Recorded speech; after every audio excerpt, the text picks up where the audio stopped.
안녕하십니까. 의료영상 수업을 시작하겠습니다. 저희가 지난 시간부터 펑셔널 fMRI의 가장 기본이 되는 뉴로피지올로지에 대해서 살펴보고 있습니다. 이번 시간에는 볼드 시그널에 대해서 살펴보려고 하는데요. 이 볼드 시그널이라는 것이 우리가 브레인이 또는 어떤 뉴런 레벨에서 활성화가 되었을 때 우리가 MR 테크닉을 써서 어떻게 이 활성화되는 정도를 이미징 할 수 있을 것이냐를 이제 이야기를 해볼 텐데요. 그것의 가장 핵심이 되는 내용이 바로 이 볼드 시그널이라는 것이 되겠습니다. 그래서 이 BOLD는 약자인데요. 블러드 옥시전 레벨 디펜던트라고 해서 이 혈액 내에 옥시전 레벨이 얼마나 있느냐를 측정하는 방법인데, 얘가 결국은 fMRI 시그널의 가장 중심이 될 것 같습니다. 이 볼드 시그널을 우리가 본격적으로 이해하기에 앞서 지난 시간부터 저희가 살펴보고 있는 것은 이 뇌의 액티베이션이라는 것이 과연 어떤 것을 의미하느냐, 이 뇌의 액티베이션은 또는 뉴런 액티베이션, 크게 세 가지로 나눠진다고 말씀을 드렸습니다. 그래서 뉴럴 액티비티와 그에 따르는 메타볼릭 액티비티, 그리고 바스큘러 액티비티. 이 뉴럴 액티비티가 실제로 뉴런 레벨에서 일어나는 변화인데요.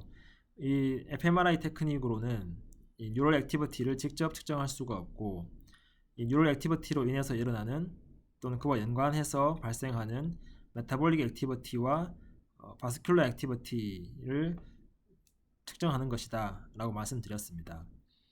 근데 그러한 사실에서 우리가 세 가지 액티비티에 대해서 간략적으로 지난 시간 말씀을 드렸는데요. 이번 시간에는 그 세 가지 액티비티로 인해서 우리 브레인에서 어떤 현상이 발생하는지, 그리고 그거를 fMRI 테크닉으로 어떻게 이미징화 할 수 있는지에 대해서 좀 더 본격적으로 살펴보도록 하겠습니다. 자, 결국은 우리가 오늘 이야기하는 것들은 추후 fMRI 이미징에서 이 볼드 시그널을 이해하기 위한 어떻게 보면 이제 약간은 전 단계의 베이직한 내용을 다루고 있는데요. Experimental Observation, 즉 많은 사람들이 우리 뇌에서 일어나는 변화를 관찰을 하고 그 관찰의 결과로 몇 가지 중요한 사실들을 우리가 이제 밝혀냈는데요. 그 중요한 사실들을 오늘 집중적으로 살펴보도록 하겠습니다. 이런 중요한 사실들을 바탕으로 결국 fMRI의 볼드 시그널 이미징이 가능해졌습니다. 그래서 오늘 살펴볼 내용은 여러분들이 중요하게 살펴보셔야 되는 것이 한 6가지, 5가지 정도 키 익스페리멘털 observation이 뭔지에 대해서 이해하시면 되겠습니다. 아까 말씀드린 것처럼 뉴런al exchange 또는 뉴런al activity, 그리고 메타볼릭 액티비티, 바스큘러 액티비티에 대해서 지난 시간까지 말씀을 드렸는데요. 오늘 이 앞부분의 수업 내용은 이 세 가지를 간략하게 좀 서머리를 하고요. 근데 이 서머리를 하는 데 있어서 볼드 시그널을 이해하기 위해서 좀 더 그것에 초점을 맞추어서 말씀을 드리도록 하겠습니다. 자, 뉴런al 액티비티는 액션 포텐셜이 스파이킹 되는 액티비티가 있고, 그리고 얘는 이제 로우 필드 포텐셜이라고 해서 우리 이 프리시냅틱과 포스트시냅틱 사이에 어떤 뉴로트랜스미터 케미컬 물질들에 의한 신경 전달 물질에 의한 시그널 전달 과정이 있죠. 그래서 얘가 프리시냅틱, 얘가 이제 포스트시냅틱이면, 그러면 요 사이 여기에서 일어나는 어떤 로컬한 영역에서의 포텐셜 차이를 로컬 필드 포텐셜이라고 합니다. 자, 이러한 변화가 결국 뉴로널 체인지인데요. 이걸로 인해서 메타볼릭 체인지가 일어난다고 말씀드렸습니다. 그래서 신진대사, 에너지 생성과 소모가 일어나는데, 크게 글루코스와 옥시젠의 관점에서 우리가 메타볼리즘을 이해할 수 있고, 이 CMR 글루코스와 CMR O2는 우리가 실제로 글루코스가 얼마나 사용되었느냐, 그리고 O2가 얼마나 사용되었느냐를 측정해서 그 양을 이야기하는 것입니다. 그래서 그 수치로 표현한 것이 바로 CMR 글루코스와 CMR O2가 된다. 그래서 얘는 얼마나 사용된 정도를 나타낸다 라고 이해하시면 되고요.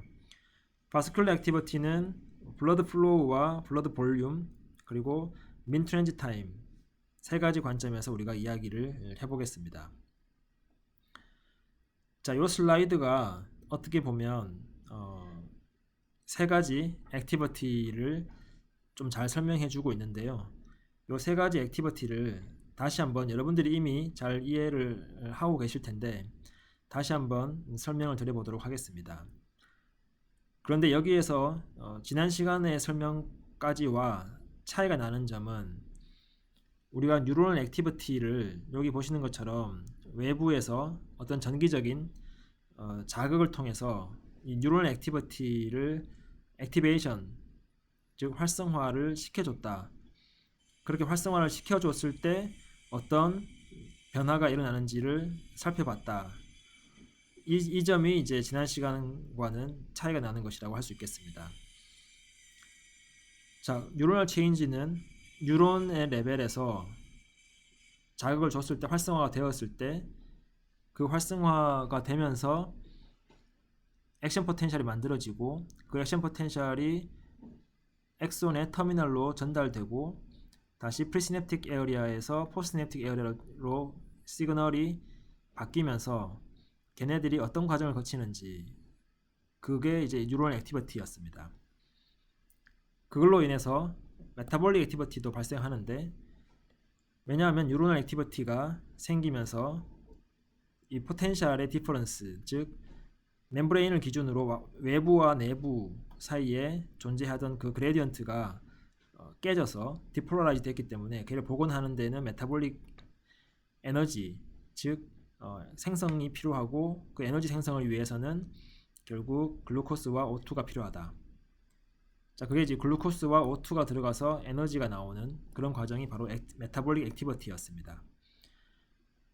그리고 글루코스와 O2가 쓰여야 되니까요, 소비가 되어야 되니까 그것을 실어올 수 있는 메커니즘이 필요하고 그걸 실어오기 위해서는 혈관이 역할을 합니다. 그래서 바스큘러 액티비티가 그에 연관해서 발생한다.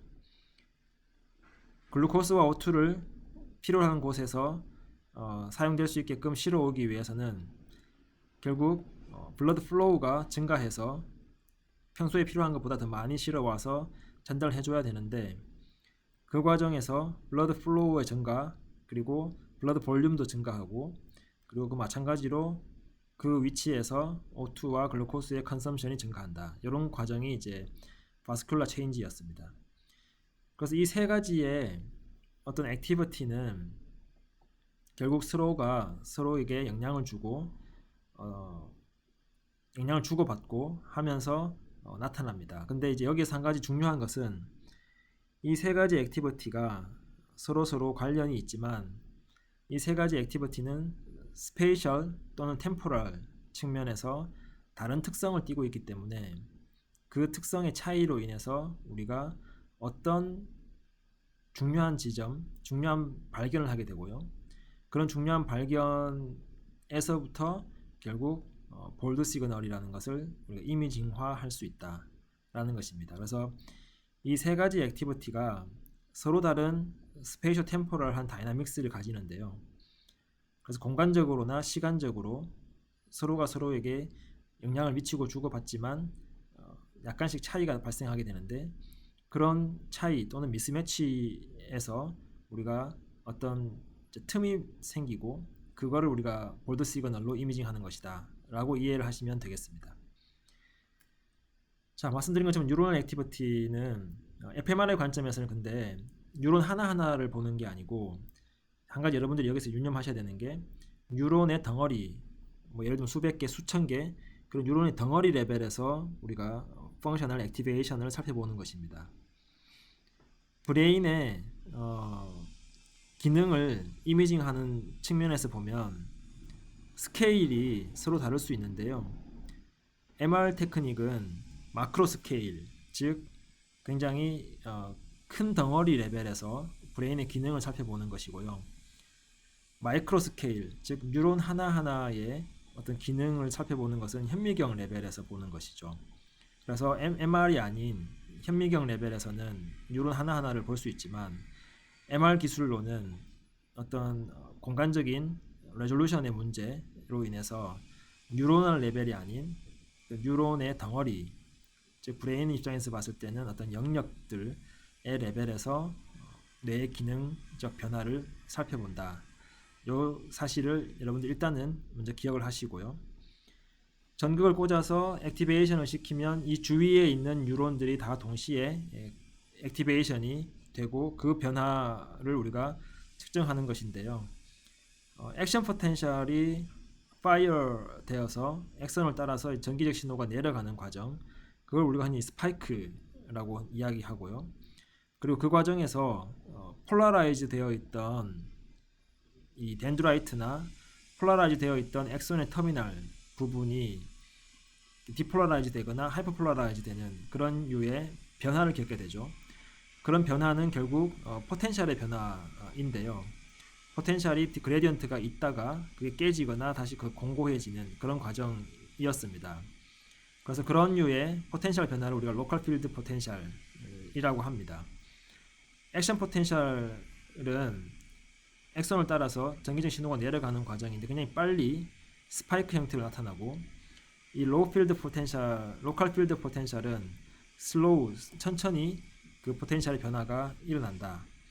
이 로컬 필드 포텐셜은 결국 엑시테이토리 또는 이니베토리 시냅틱 포텐셜의 변화를 다 인테그레이션해서 발생하는 변화가 되겠습니다. 자, 메타볼릭 체인지도 우리가 잘 알고 있는 것처럼 글루코스와 옥시젠이 쓰이고 에너지가 만들어지는데요. 여기서 여러분들 한 가지 좀 더 유념을 해보셔야 되는 것은 결국 글루코스도 쓰이고 O2도 쓰이는데요.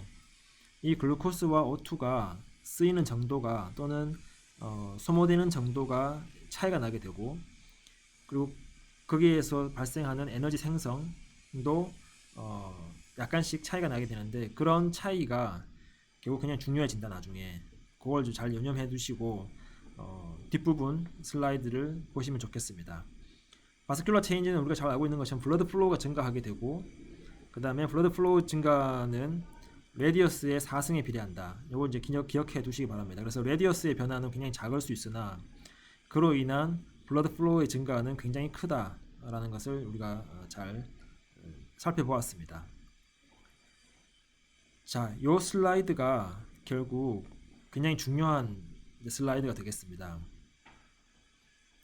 그래서 뇌가 활성화, 액티베이션 되면서 발생하는 어떤 전체적인 로드맵을 보여주고 있습니다. 그래서 이 슬라이드를 여러분들이 잘 기억을 해두시고 이 전체의 큰 흐름, 큰 스토리가 어떻게 되는지를 잘 기억을 해주시면 좋을 것 같습니다. 첫 번째 여기 있는 부분이 이제 뉴로널 액티비티죠. 뉴로널 액티비티. 그래서 시냅틱 액티비티가 발생하는데, 이 뉴로널 액티비티가 크게 보면 이제 액션 포텐셜이 파이어 되거나 로컬 필드 포텐셜의 변화가 생기는 이 두 가지 측면에서 볼 수 있고요.